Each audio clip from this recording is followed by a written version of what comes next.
Okay, let's get started. So in previous class, we started a little bit of quantum computing and quantum information, and then we gave the definition of qubit. Right? We say that classical computer use bit. Right? It's either 0 or 1. You have to choose one of them when you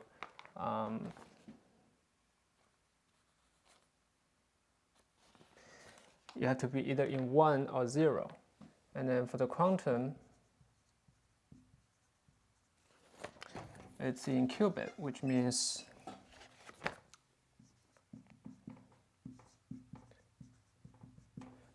all your bits can be in superposition with each other. And then so for n qubit, so for n bit, a string of n bit contain information of n bit for classical bit. And then for qubit, because you can be in superposition, you actually contain 2 to the n bit information in it.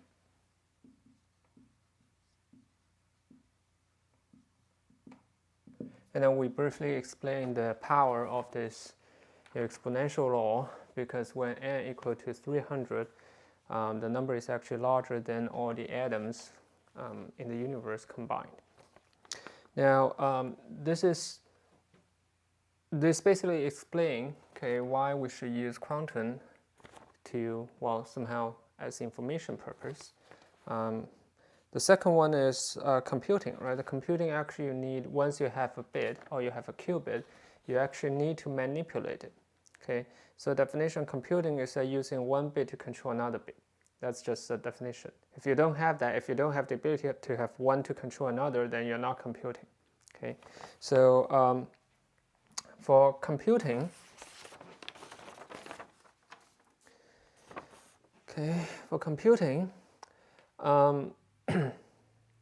what we need is gate, right? Okay, the term we use is gate, and for classical computer, the computation process is relatively straightforward. It's a transistor, right? Transistor is a gate, right? You can have, if you have low voltage, then it's well, I should know this. Okay, if you have the transistor is an amplifier, right? So you have a small current, and then you turn on and off the amplification, right? So that it can be on and off state, and then the important thing for the classical gate is that it has to be done like each time. If you have one bit, okay, input into here, and then your gate will operate on that bit. Okay, so if you want to process, let's say, if you want to use the classical computer to compute something quantum, and then you have 2 to the nth bit information, then your gate has to operate 2 to the nth time, right? Because you cannot operate them parallel, right? So you can call them sequential, or you can, call it whatever. Okay, so we take 2 to the nth, 2 to the n gate operation.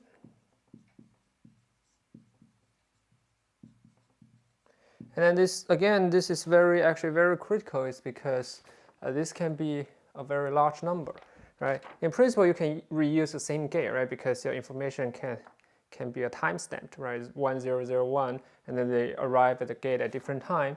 But then each gate, they actually have a speed. For example, our computer have a few gigahertz clock time, right?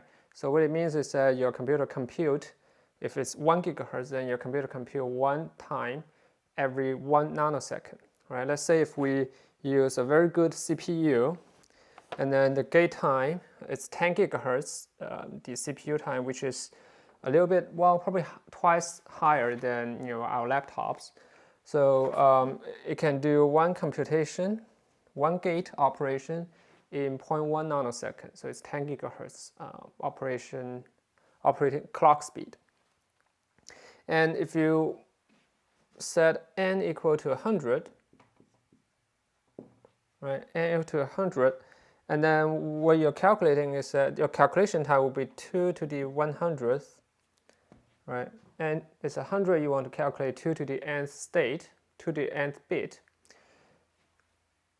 times 0.1 nanosecond. Okay, and then if you run this number, the result is 10 to the 20 second. Okay, this is how long it would take you to finish this calculation, okay, with one gate, with one transistor. And and this time is actually surprisingly long. Okay, the lifetime of the universe, as we know, is actually 13 billion years, and 13 billion years is roughly 10 to the 19th second. Right. So if you do this using a single gate, and then you have to wait, the entire universe lifetime to see a result. Actually, 10 times of the universe lifetime to see a result. So that doing this calculation one by one, okay, it's not really possible. Okay, and on the other hand, the qubit. Okay, for the qubit, what is a gate? The gate is defined as something that operates on your state and then make your state from one state to another state. Okay, so change the state of your quantum, change your quantum state. For example, a simple NOT gate would be to flip 0 to 1 and 1 to 0. Okay, that is a gate. But then the important thing is that after the operation, okay, this still has to be a wave function. A wave function means okay, still describe your system, right? Because after passing a gate, a quantum state is still a quantum state, although the which state it's in has changed. So this requirement means that your psi, your wave function, still has to be normalized. Right? Still has to be normalized. Later we'll prove to you guys that because of this, and then after Dirac notation, we'll prove to you this will require all the operator, all the gates, to be unitary operators, unitary or unitary matrix. Okay, and the interesting thing about the gate is that when a gate operates on a states or many states, actually act all at once. It's like a parallel computing. So the way you can see this mathematically is that okay, if you act on state 1, okay, and then your state 1 is a superposition of, say, alpha 1 0 0 0 plus alpha 2 0 0 plus keep going, right? And then in mathematics, you know that okay, this act on that, this act on that. You guys have calculated this using the superposition, right? When we ask you guys to calculate the expected value for superposition state, okay, this is exactly what you do. So this equals to, okay, you act on the first state, and then you act on the second state, and then keep going. Okay, so all of this happens simultaneously. You feed your superposition quantum state into a gate. The gate calculate all these states simultaneously. Okay, so it's inherently parallel computing.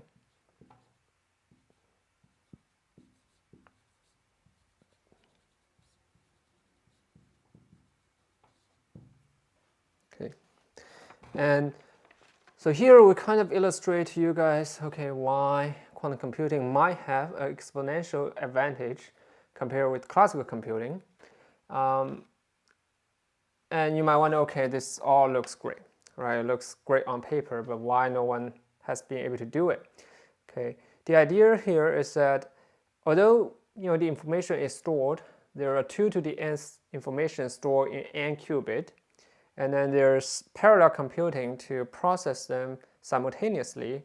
But then there's one thing that really is not helping us is how do we read out this information, the information that's stored in the quantum state. For example, let me give you an example here.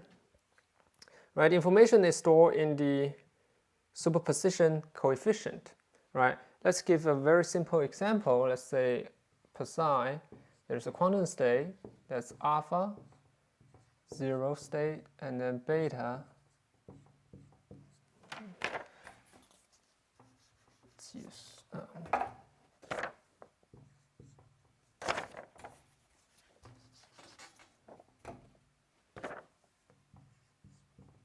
Right, this is a single qubit system, and then 2 possible state, ground state, excited state, for example, and then your quantum state can be in a superposition between these 2 states, right? Then the question here is, okay, suppose I give you this state, how can you tell alpha and beta, right? How can you possibly know alpha and beta? And then the answer to this is very discouraging, is that actually you don't have any method to know it within one measurement. Okay, if you think about it, what we said in quantum mechanics is that if you want to know this parameter, one way you can do is that you can measure, for example, if this is energy eigenstate, then you can try to measure the energy. Okay. For the energy to equal to the ground state energy, okay, your measurement is probabilistic, so that the probability for you to reach that is alpha squared. Right, and then also you can do the same thing if you measure energy and then you get the eigenenergy corresponding to the excited state, then your probability of seeing that result, if you measure energy, is beta squared. Okay, so you see that whenever you do this measurement, the result is probabilistic. It's not deterministic, right? You cannot predict what result you will see. If you measure it, you see E0, you see the ground state energy. It doesn't mean your state is in ground state. It just means that it happened at this time, it landed on ground state. Okay, so to really know alpha and beta, you kind of have to do a lot of measurements. Okay, and then for the more measurement you do, the more certain you are with the number alpha and beta, because it simply means the probability distribution, okay, between these 2 states. And then you also say, okay, there's another phase term. Okay, phase term can actually be measured in a different way. We're not going to discuss it right now. Later we'll see that. So the takeaway from here is that if you're given a quantum state which is unknown, you have no prior knowledge to it, then actually it's impossible to extract information with one measurement. Okay, and then something that is striking is that we know that in quantum measurement, if you measure E naught, if your energy is E0 after the measurement, you get E0, your state will collapse into the eigenstate corresponding to E0. So after the measurement, your measurement itself actually destroys the quantum state, right? So if you're just given one copy, that means you'll only be able to do one measurement, no more. Okay? The same apply to here. If you measure E1, then your state collapse into psi 1, the excited state, right? So to get alpha and beta, not only you need to do measurement many times, but then you actually need to do, you need many copies of this same state to do it many times. Okay, measuring the same state, measuring the same qubit many times doesn't give you anything new. Okay, you have to have many copies of that to do this measurement. Okay, so now you see that, okay, if there's 2n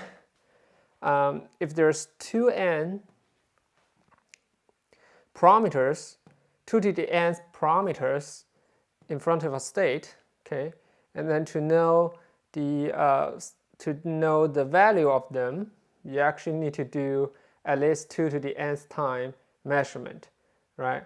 That way, you probably, if it's if they're flat distribution, then what you would see is that okay, each one of them have the probability of having appearing once, right?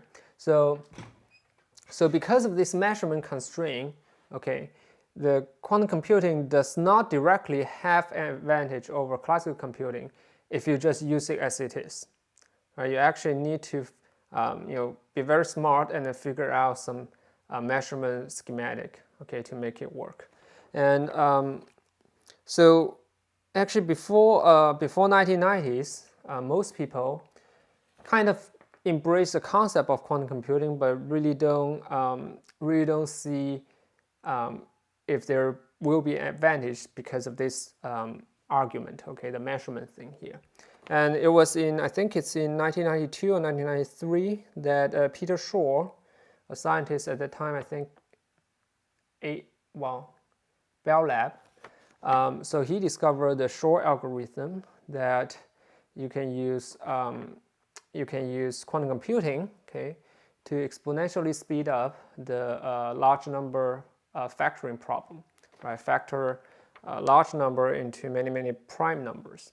And that is actually the first quantum algorithm that people discover that has advantage over classical algorithm. And that's actually a turning point for quantum computing, because now people know that, okay, despite the fact that the measurement is probabilistic, you can still design an algorithm that work very well. And although many faculties who know that I'm teaching this class try to convince me to teach Shor algorithm in this class, but then I'll be honest, it's not really possible, because first it's a graduate level content, and you have to learn quantum Fourier transform and then a lot of the materials, and then you probably spend a month to do that, and then you will get lost very easily in the middle. So if you guys are interested about the Shor algorithm, you can kind of look it up online, and then it's not that complicated, but then it just divided into many sections, and then you have to finish them one by one very patiently. Okay, and nowadays there are I'm not keeping up really with the number, but last time I checked, there are about 10 algorithms, the quantum algorithms, that have advantage over classical computers. Okay, over the past 30 years, people discover 10 different algorithms. So still there's a lot of things that can be done, okay, in quantum computing, in the theory part, really not sure what will happen. It's hard to predict this type of progress.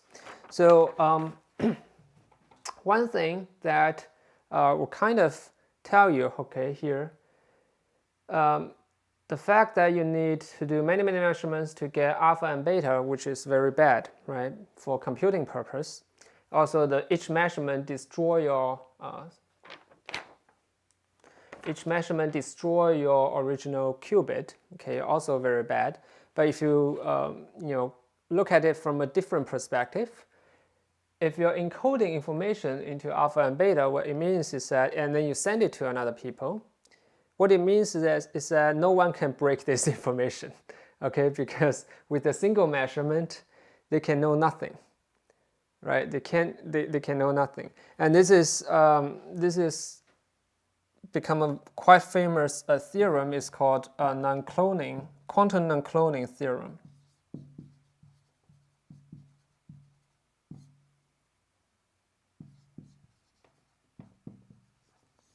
Quantum non-cloning rule. Okay, the entire mathematical proof is of course very complicated, but then the concept is the same as the fact that, okay, if you do a measurement, you destroy the state, and then the measurement result is probabilistic, so that you actually didn't have any information about alpha and beta. So what it says is that because each measurement cannot get this information, and after the measurement you destroy the state, there's no way that you can reproduce or you can make a copy of this state.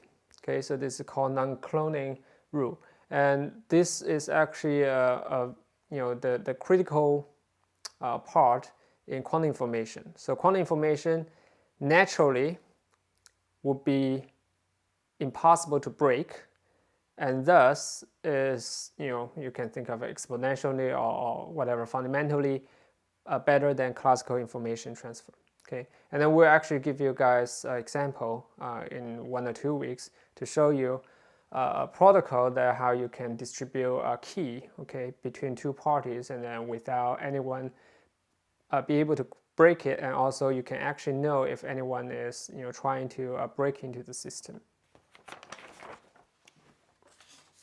Any questions?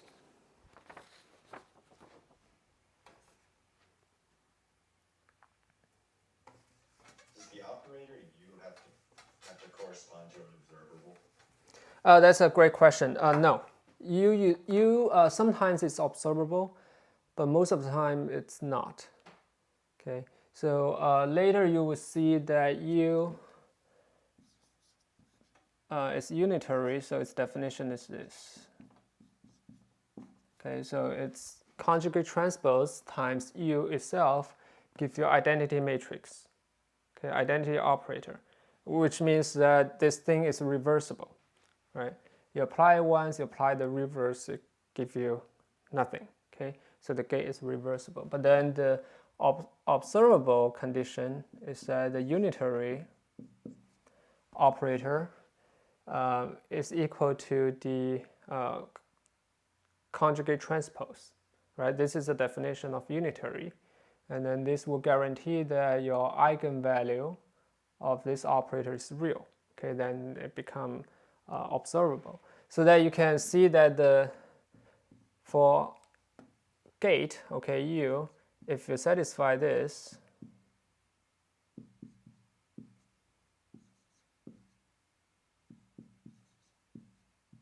okay, if you satisfy these two conditions, then it is observable, and then at the same time it's a gate. And then there are several gates that can do this. For example, Pauli gates, Pauli XYZ gate, and then they correspond to observables of electron spins, and then at the same time there are gates that can flip, for example, flip 0 and 1. Okay, yeah, great question.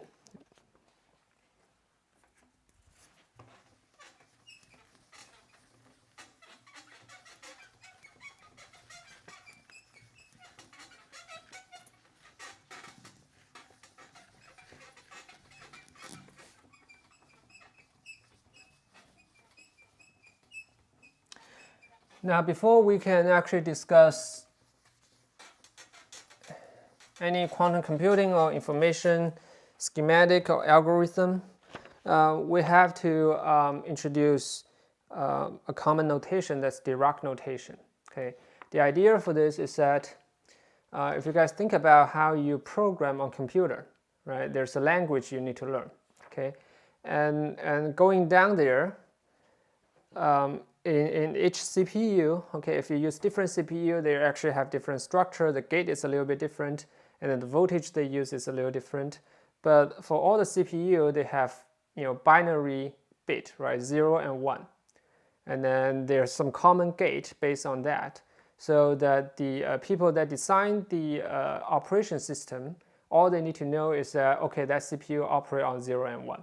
Okay, and the same has to be done for quantum computing as well, right? Because you already know, okay, there's photons, there are infinite potential wells, right? There are just electrons circulating in the atoms, right?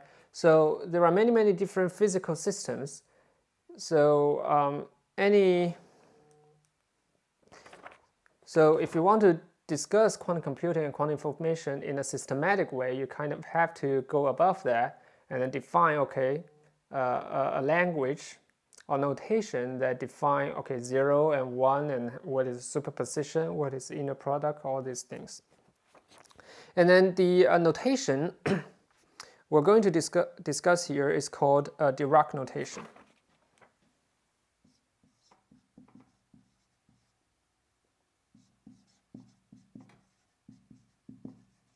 And then Dirac, if some of you know him, his main contribution is Dirac equation, which was, I think, in 1930 or 1931, right? So he's way before quantum computing was introduced. Okay, it's the same thing as Hamiltonian, right? You guys use Hamiltonian all the time, but then Hamiltonian, write down Hamiltonian like in the 80s or 8070s, right? Way before quantum mechanics.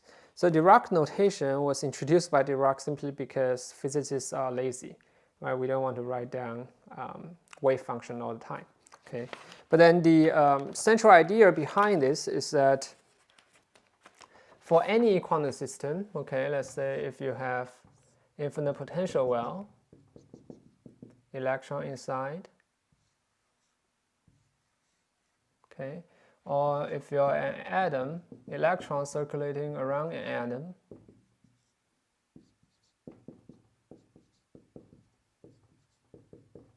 okay,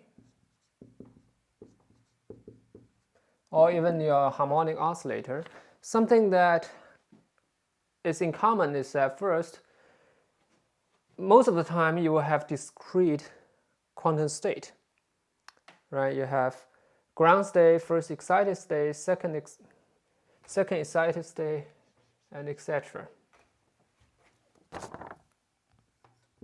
Right?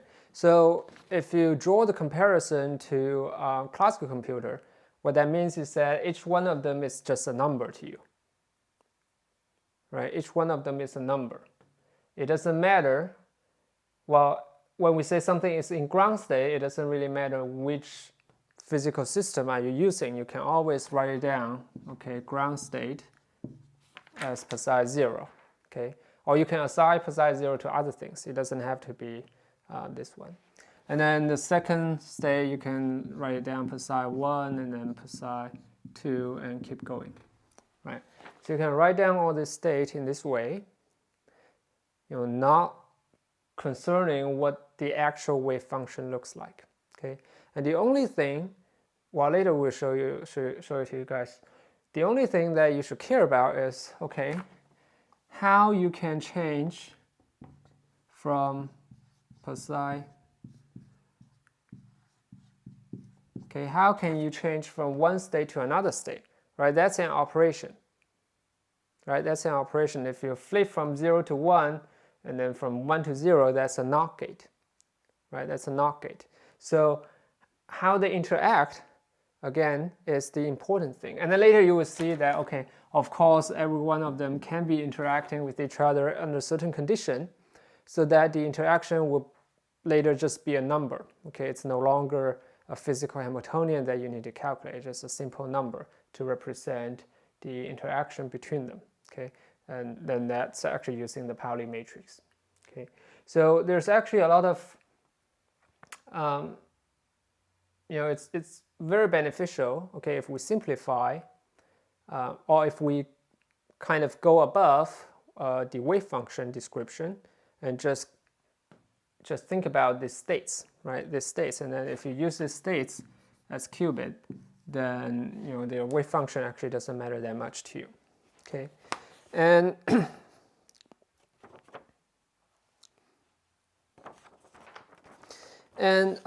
the way that actually, okay, so the way that the Dirac actually introduced Dirac notation, well, first he wants to be lazy, and then the second thing is that he actually saw a connection between linear algebra and then quantum mechanics. Okay, I think one of the things that probably some of you find it kind of confusing is the inner product in quantum mechanics, right? Inner product in quantum mechanics is like one state times another state, and then do integral from minus infinity to infinity, right? That's the inner product definition of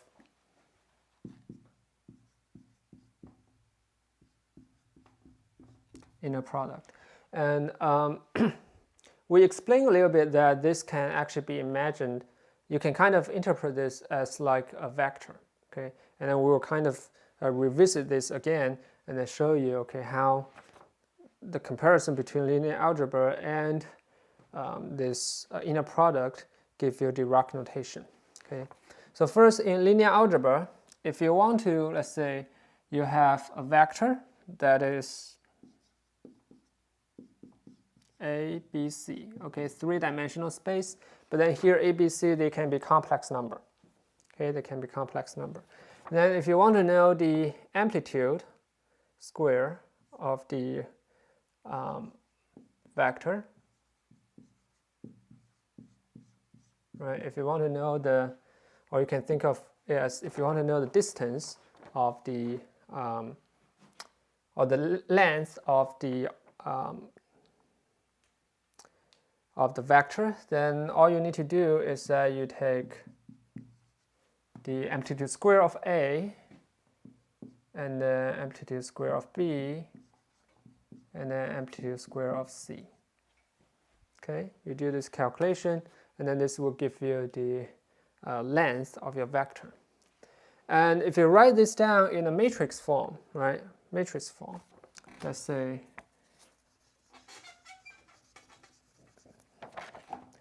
if your vector V, let's write it down as, you know, column, right, A, B, C. Okay. Then from linear algebra, you know that, okay, this can be expressed as A, B, C times A, B, C, right?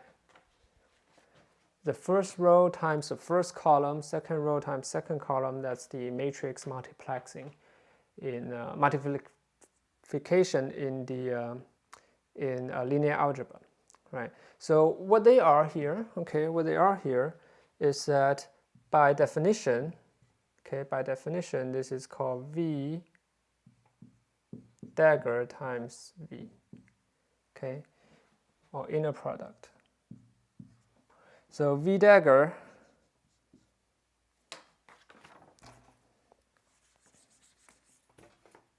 the dagger is defined in linear algebra is defined as conjugate transpose.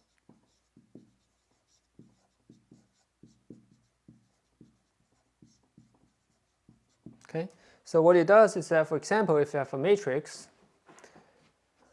let's say the simplest is 2 by 2, okay, you have 4 elements, 1, 2, 2, 1, 2, 2. Okay, if you have this element matrix and then it's dagger, right? The conjugate transpose of it is that you take conjugate of all those elements and then do a transpose, right? So it will be M11, M22, and then you switch them, M21, M12. Okay, this is the definition of conjugate transpose.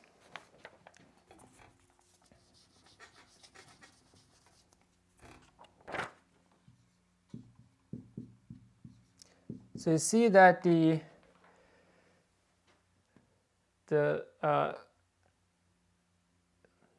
length of your the length of your vector can be expressed as a product between the conjugate transpose of itself times itself, right? So this is kind of, you know, very interesting now. Okay. Now, if you compare this to the inner product or to the normalization condition in quantum mechanics, right? In quantum mechanics, we would say that the probability density is psi x square, right? This is probability density, and then if we want to normalize it, meaning that the probability of discovering, for example, electron in the entire space is 1, then we do this integration, right? We do this integration, and this integration kind of show you can be write down as, because integration is the same meaning as sum, right? So this is actually, you have psi conjugate 0 times psi 0 delta x plus psi at delta x psi delta x times delta x, and keep going, right? You're just summing up all these components, okay? Summing up all those components. And so, in a way, that the psi x can now be understood as it's a vector, okay? It's a vector. You look at it, right? You have A conjugate times A, B conjugate times B, C conjugate times C, right? You have a value at one place times conjugate times the wave function, another conjugate times the wave function, so that you can kind of transpose this into a wave function, into a vector that equal to psi 0, psi delta x, psi 2 delta x, and keep going, right? Keep going. And then in the limit that delta x is go to 0, right? And then there's the negative side, okay? So then, you see that, okay, if now this is expressed as a wave function, well, a wave function can be expressed as a vector, then the way to understand this is that this integral now can be somehow equal to, okay, this vector is conjugate transpose times the vector itself, right? Of course, you would say, okay, there's a normalization issue here because after this, you need to multiply delta x, right? Delta x dx here. But other than this difference, you can see that the form, okay, of this integration and this inner product in vectors, they're actually the same. Okay, they're actually the same.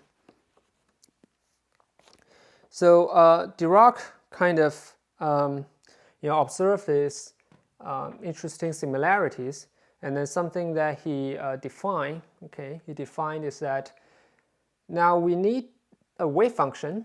Okay, and we need an easy way to describe its conjugate, right? Conjugate transpose. And then we also need a way to kind of represent one multiply another, right? One multiply another that gives you the inner product. So that the way that he defined this is that, okay, now the wave function can be denoted as this, a right bracket, okay, simply a right bracket of this.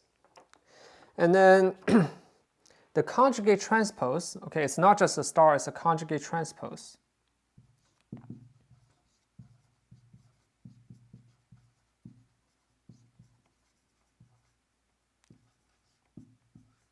Okay, conjugate transpose of this.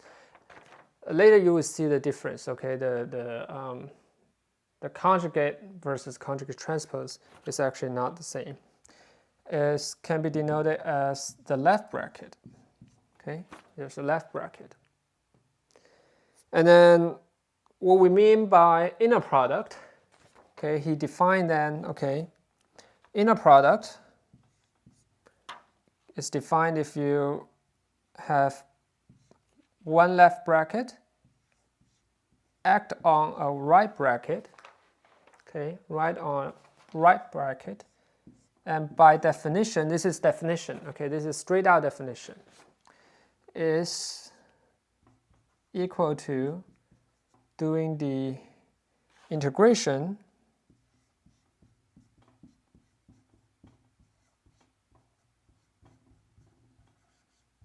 okay, of this. Okay, so you can see that this is just a notation. Okay, it doesn't change any physics here.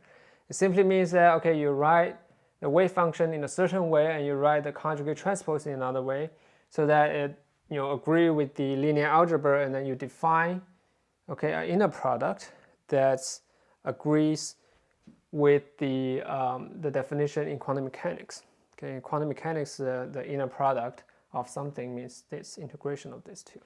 Okay, any questions here?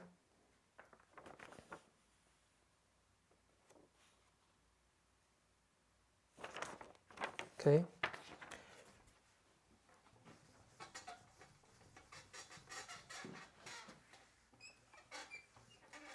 So now a very quick observation here is that because we have this inner product definition, and we also know that for eigenstate,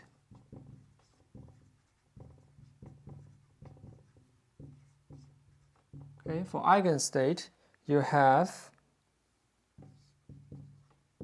orthogonal condition, orthonormal condition.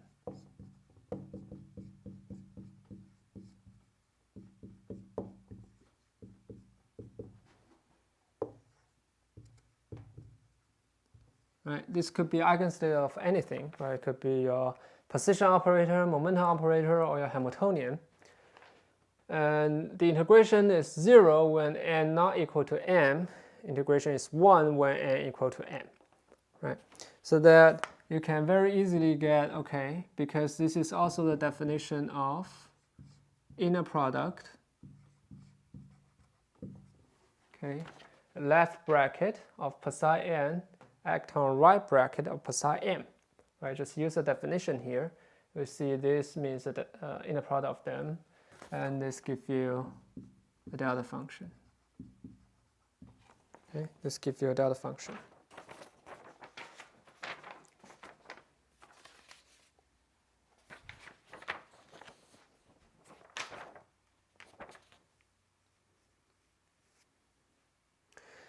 Now, if you look at this, okay, a vector times another vector give you 0 or 1. Okay, I'm not sure if this ring a bell to you, but think about the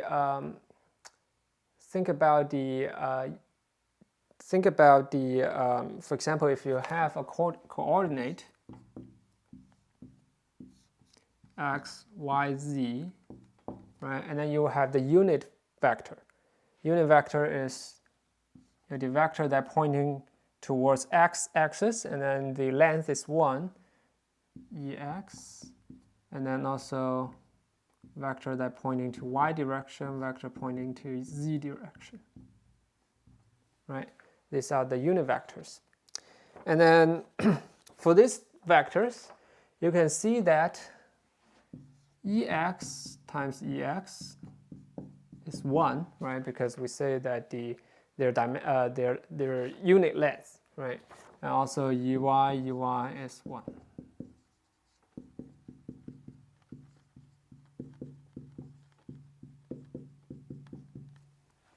Okay. And also something we know is that they're perpendicular to each other. Right? If you have your unit vector on x times unit vector on y, or inner product with unit vector on y, you know that because they're perpendicular to each other, so you get 0. Right? And the same to ey, ez, and then of course ez, ex. Okay. So if you look at this, you look at a coordinate, a normal coordinate you use, and you look at their unit vectors or the base vectors, you see that the inner product gives you the same result as the eigenfunctions, in the quantum mechanics, right? Because they are all normalized, properly normalized, and then they are all orthogonal to each other, right? So the way now you can think of these eigenvectors, eigenstates, okay? Let's say if you have 3 eigenstates, then you can think of them as mathematically they're exactly the same as you have an x-axis, y-axis, and z-axis. Okay, and then a point in the space. Okay, let's say point A. A point in the space now means a superposition between these 3 eigenstates, right? Because if you have a point A there, okay, if you express it, let's say V, right? We use V all the time. okay, v. In mathematics, well, in vector, we write it down as a, b, three numbers, right? A, B, C, right? This is how we define a vector or define vertically either way, okay? Maybe we do it vertically here.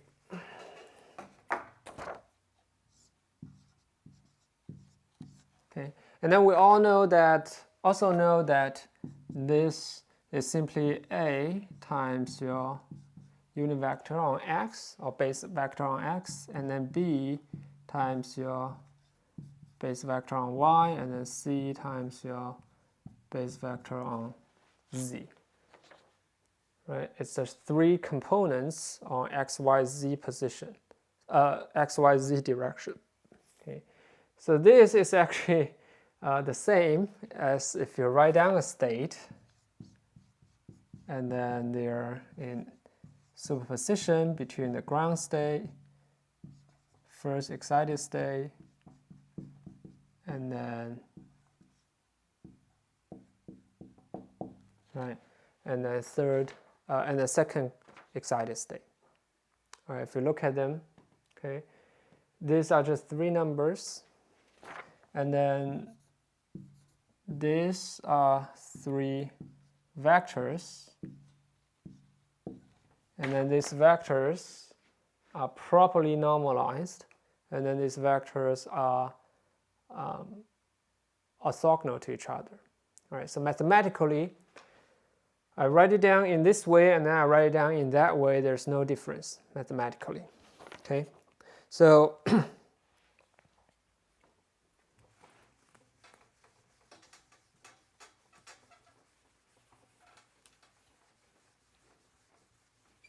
so this, because of this similarity, we can arrive at the second kind of conclusion for today, is that how we can truly convert, not just for first we define Dirac notation, and second thing we would do here is actually to really convert from the wave function into vector and into matrix, completely use linear algebra. Okay, so the way to think about this is that, right, v is ABC in a vector, and then actually equal to A 1 0 0 plus B 0 1 0 plus C 0 0 1, right? These are the three bases you have, and then this is the same as if you write down your wave function. Okay, your wave function also have A times your ground state, B your first excited state, and C your second excited state. And then you know that these eigenfunctions, they're properly normalized, and then they are orthogonal to each other, right? Just like Ex, Ey, Ez. Okay, so mathematically, now you can write down this as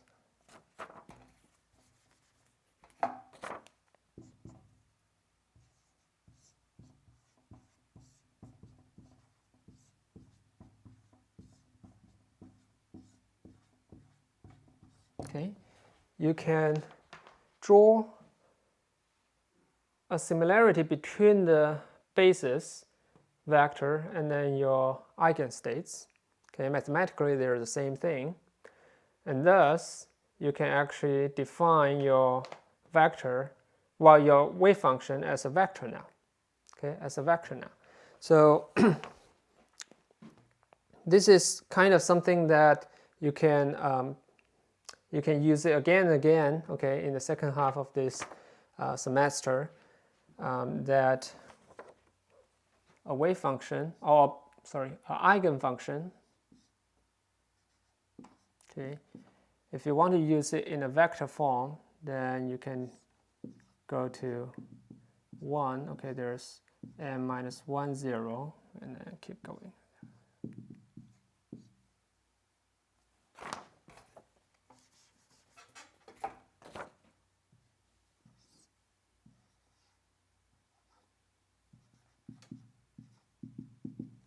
Okay, so this is like just like a vector, the basis of the vector, but then it's not three-dimensional space. It's, well, if you have n, if you have n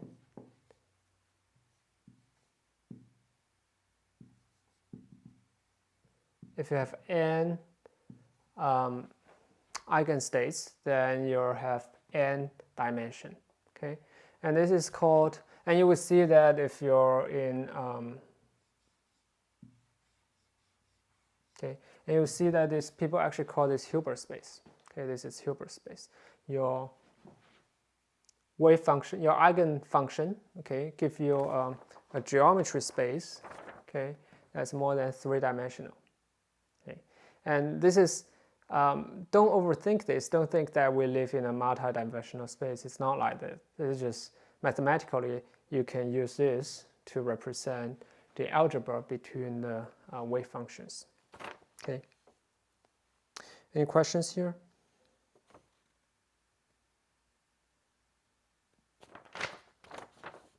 Okay. Then the superposition thing, right? Superposition that we talk about, right? Your wave function can be expressed as a superposition of all the eigenstates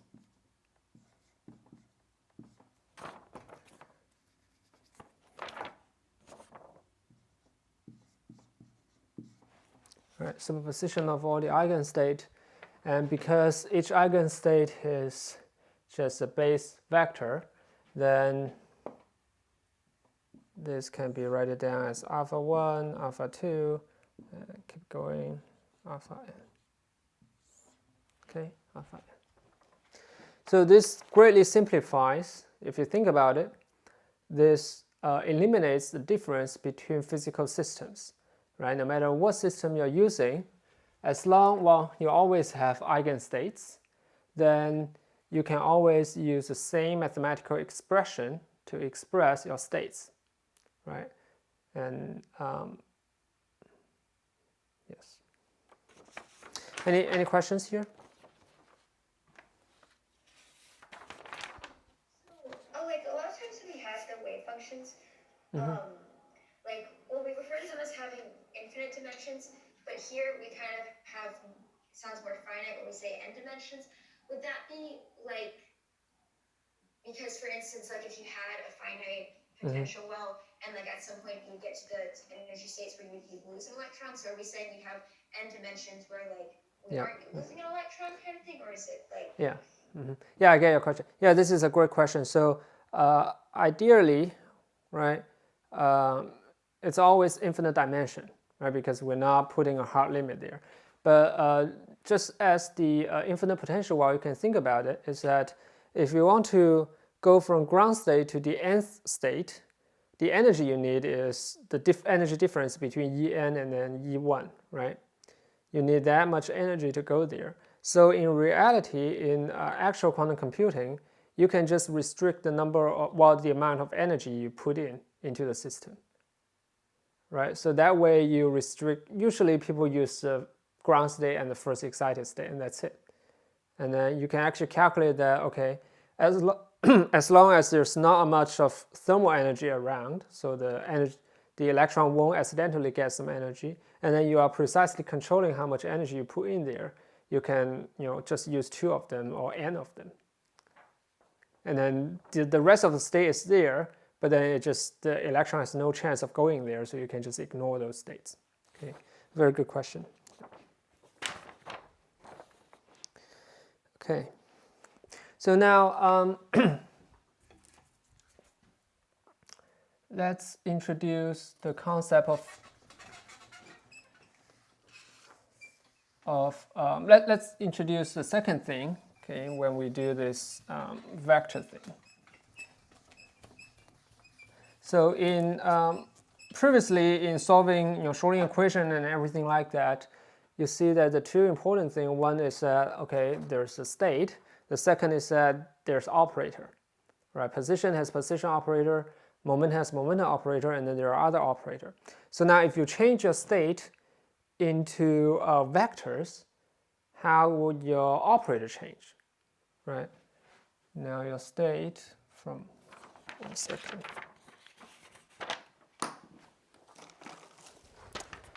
Your state changed from, the color is off.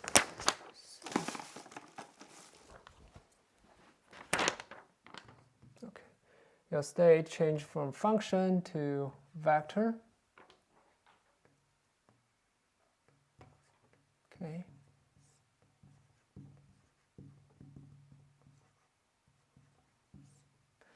And what would that mean to your operator? Let's say operator A. Okay, operator A. And then here I want to show you by show you an example, and then that kind of infer what you will get for an operator. So now let's think about this. The operator. Suppose we consider the Hermitian operator, which means that we can measure things. Okay. So now consider if we measure the expected value, right? Expected value. Then this vector expression and the wave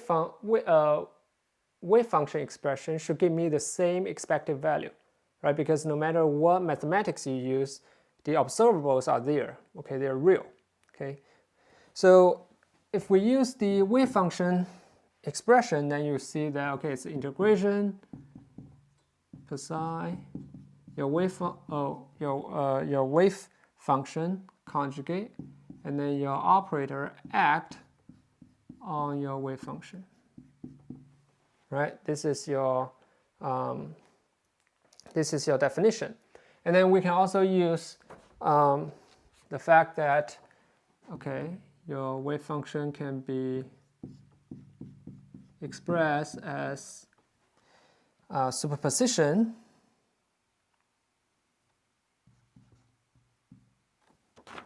can be expressed as superposition of the eigenstate of A.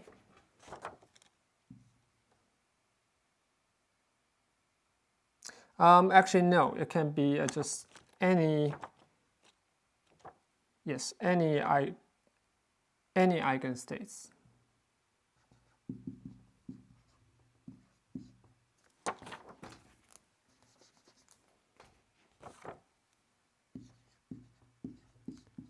For example, you can measure momentum, but then your eigenstates are the eigenstate of energy. Okay, that's perfectly fine. Right? For example, for our infinite potential well, it's very easy to know the eigenstate of energy, but then incredibly difficult to get eigenstate of momentum. Right? So here, the eigenstate are just the eigenstate you choose. Right? The eigenstate you choose to use as a vector. It has nothing to do with the operator A. Okay. Now, if you plug this into here, and then what you will get is that, you will get, the first is that M1,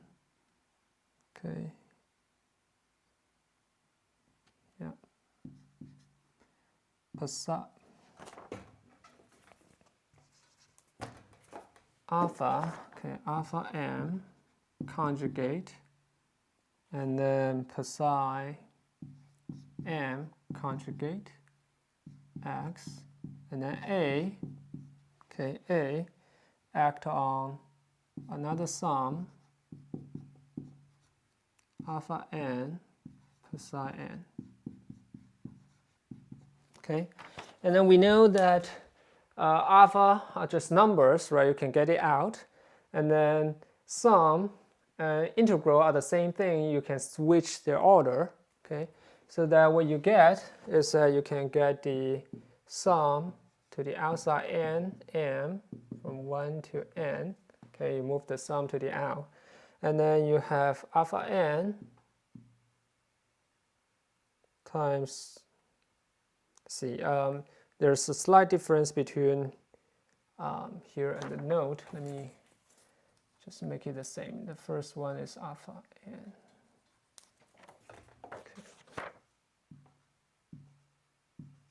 This one is m. okay? Alpha n conjugate times alpha m, right? So these are the numbers that are not relevant to your integration. And then the rest is the integration itself. Psi n a psi m, okay? So now if we look at this integration, after the integration, would this be a number or would this be a function of x?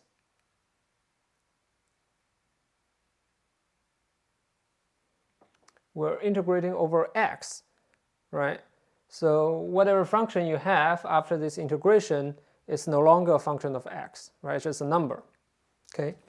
So this now become a number, and that number is relevant to, what your operator is, and then what your states are, right? Different states will of course give you a different number. Different operator of course will give you a different number. So that this is a number that is relevant to your operator and relevant to which state, what two states you are in, right? So we can give you a name.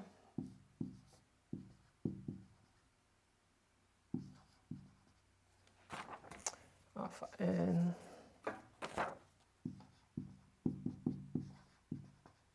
Let's say A, okay, A represent the operator, and then N and M represent the wave function you use to integrate it. Okay, so this is a definition, straight out definition. So you can see the definition here is N M equal to integration psi N A psi M dx. Okay. So if you do this expected value calculation, and then n goes through 1 to n, 1 to capital N, m also goes through 1 to capital N, then you can kind of see that how many different a and m, the number, right? If this is a number, there should be n times n different numbers, right, for a. Okay, and then you can use two indices to label them. One is n, the other is m. So you can see that this is a matrix now, right? A matrix, an n by n matrix is the easiest way to label n by n numbers, right? So your A, you can write it down as a matrix. The capital A is A11, A12, A1n. Right? A11 means the integration is psi 1 operator act on psi 1. That's your A11, that's a number. And then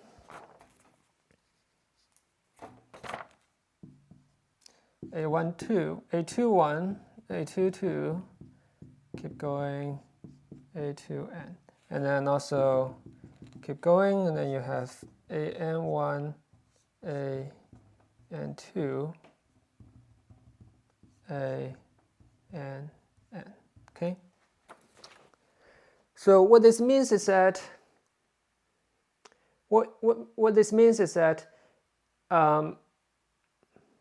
for different systems, they will have different wave functions, right? For example, your infinite potential well must have different wave function compared with your hydrogen atoms, okay? Compared with hydrogen atoms. So how can I know the difference between them when I try to measure A on these two different physical systems? The way that you can express them, okay, the way that you can tell they're different is by writing down all these n numbers, n times n numbers, right? If you are in different system, then these numbers will be different.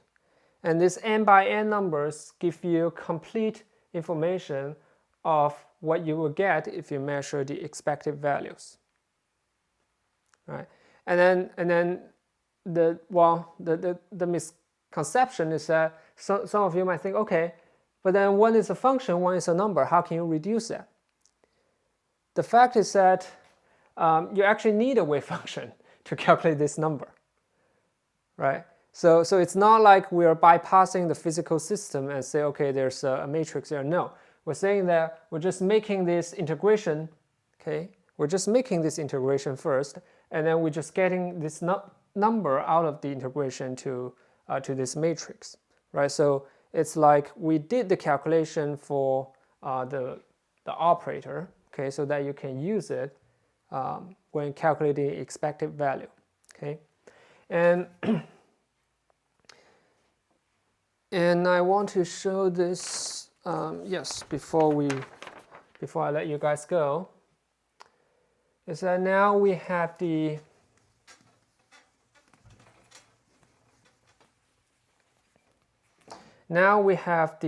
A as a A as a matrix, and then alpha n, alpha m, okay, and let's see how we can rearrange them, right? If you take a look here,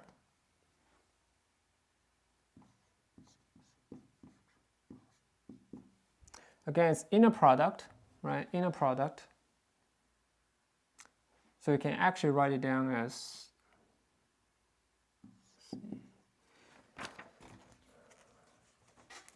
we just write this one here, sum of n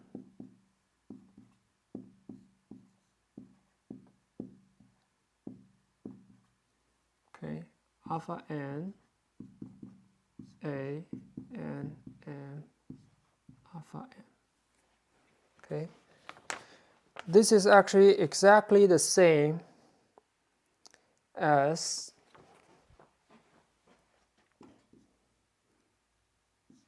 alpha 1, alpha 2. Okay, the first part you can rewrite it as a vector, right? A vector. Second part is your matrix.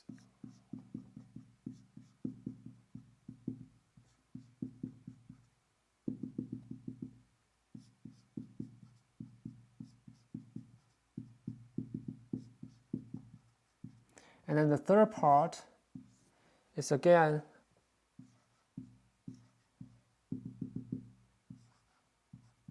a vector, right? You can kind of check it, okay? So first row times first column, right? Second row times second column, and well, let's actually do it here.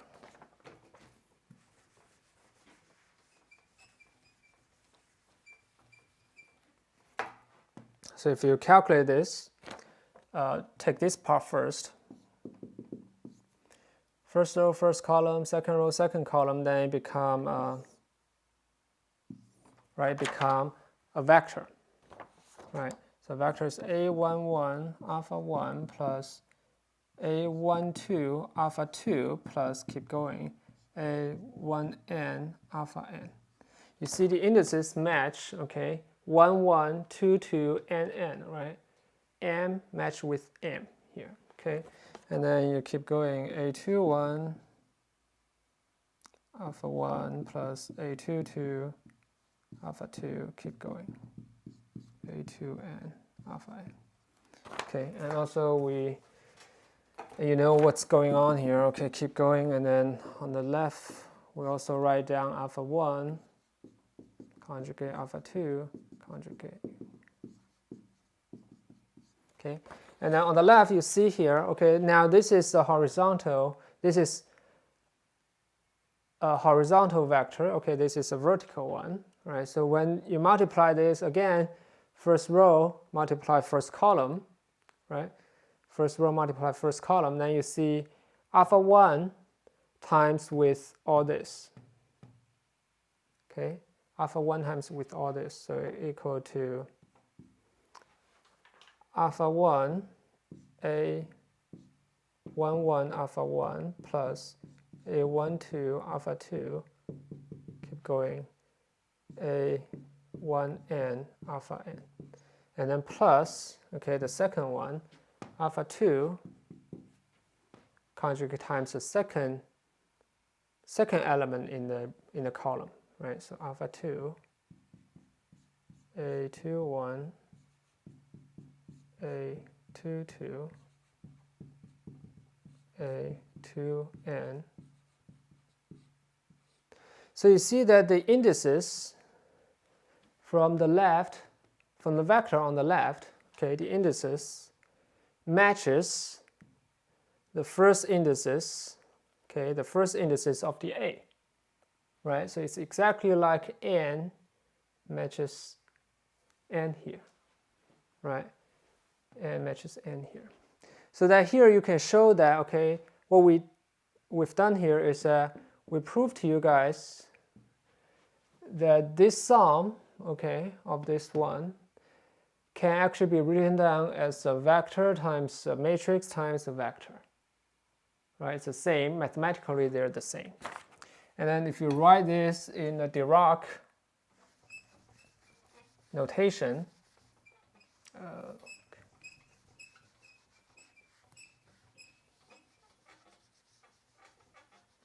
you write it down in a Dirac notation, okay, this vector is very simple. This vector is just psi, right?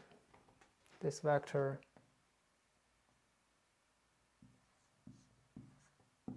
okay, alpha 1, alpha 2, all the way to alpha n is just your wave function psi, right? If you write it down in a matrix form, yeah, we have it here, okay? And then alpha 1 conjugate, alpha 2 conjugate, and then this is just the complex conjugate transpose of alpha 1, alpha 2, and to alpha n, right? So the left part is just a complex conjugate, a conjugate transpose. So conjugate transpose, as a definition, okay, is a left bracket. Okay, it's a left bracket. And then in the middle is a matrix that representing your operator, right? Representing your operator. So that you write down like this. Okay, so this in Dirac notation is a definition of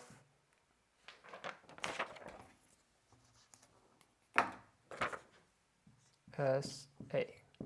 Okay, it's the definition of calculating the expected value of A. Okay, so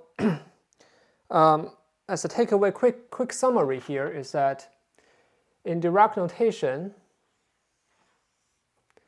your wave function, your wave function, okay, become a vector, okay, become a vector, and then your matrix